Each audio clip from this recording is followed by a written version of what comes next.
Hey everyone, back again, another video to help you out. This time I'm showing you how to remove the radio receiver for this 2017 Infiniti QX60. This module, this unit's being bought by a customer who needs it from the junkyard, and I am pulling it for them. So if you're having issues with your radio and you need it replaced, or you need to access anything within the radio, the navigation module, etc., those are in here as well. So I will show you how to go about removing this. Again, I'm in the junkyard and I don't know what the issues are with the purchaser's radio, but I will say that this may need some sort of procedure to work in their vehicle. I don't know if there's any kind of code that needs to be entered or anything like that, or if it's just simply just plug it in and go through the startup procedure in order to work. So take that in mind. In order to remove this, you'll have to first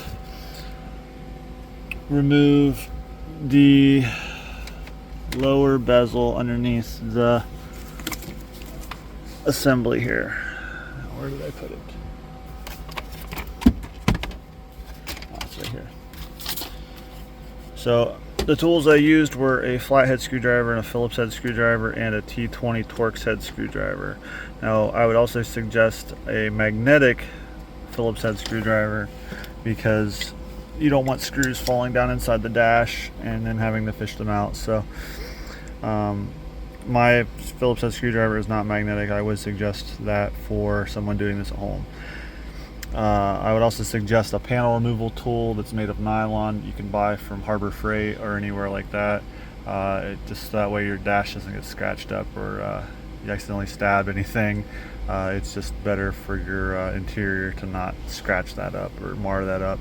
Anyway, you'll have to remove this lower bezel here. Sits underneath. There's no screws or anything in it. You just have to start in on one side, and again, this is why I say make sure your stuff's safe. You can even take your flathead screwdriver and wrap it in black electrical tape if necessary, and then pry this out. And you'll need to pop this all the way out, so you may need to move your shifter back, depress the e-brake, and then move your shifter into a lower gear in order to make room. I didn't have to in this case, but again, I'm in the junkyard. Pull this out. You'll have one plug here to remove, so you get this out of your way. And then you'll need to remove the control panel for the radio. Underneath here where you remove that panel, you'll have a Phillips head screw here and another Phillips head screw here. You can then pry this from one end to the other out. It just has clips on the top half holding it in. One plug. You may want to mark these as you're going along just to make sure you put them back in the right places.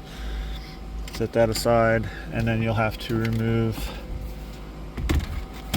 the actual control module panel for the radio, navigation, and heater controls. Underneath here in the way back, you'll have a Phillips head screw here, another one over here. You won't see them immediately, but you'll have to feel it around back here underneath and you'll find them. You can take those two screws out, and again, the top half is just held on with clips. Just come in on one of these edges, making sure you don't mess your dash up. Pry that loose. And as you can see, the clips that hold it in. And you'll have this plug here held in. I believe, no, that plug's for something else. You also have a plug over here as well. So when you get those out of the way, then you'll be able to get to your radio assembly.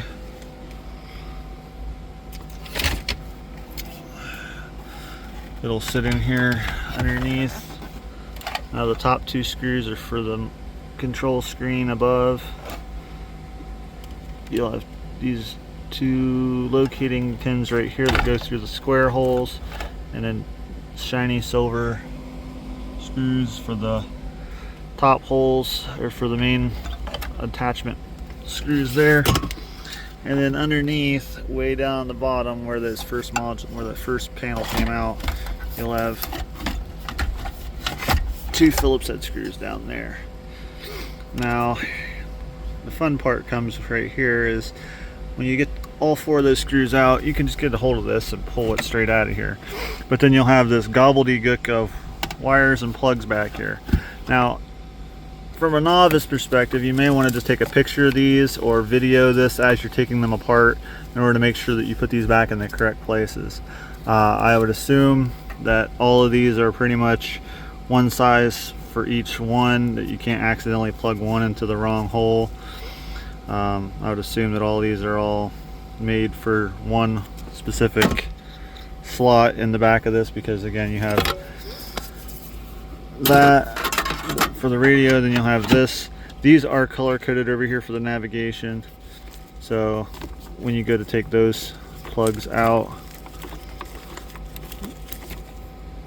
these all go back in the exact same color coded locations here, so that's no big deal. Just make sure you're going slow and make sure you remember where these all go. You'll have to take the navigation unit off the bottom of the radio if you're just replacing the radio, and then there'll also be the amplifier module for the heater controls. So you'll have to take these off the bottom of the radio here. You'll have your T20 Torx heads all along here to remove, and then you'll have to pull these 2 sides of the bracket away from each other, just enough to pop those 2 modules out. So that's what it takes to get the radio out of this QX60. If it helped you out at all, drop a like down below. If you have any questions, leave those down below too, and thanks for watching.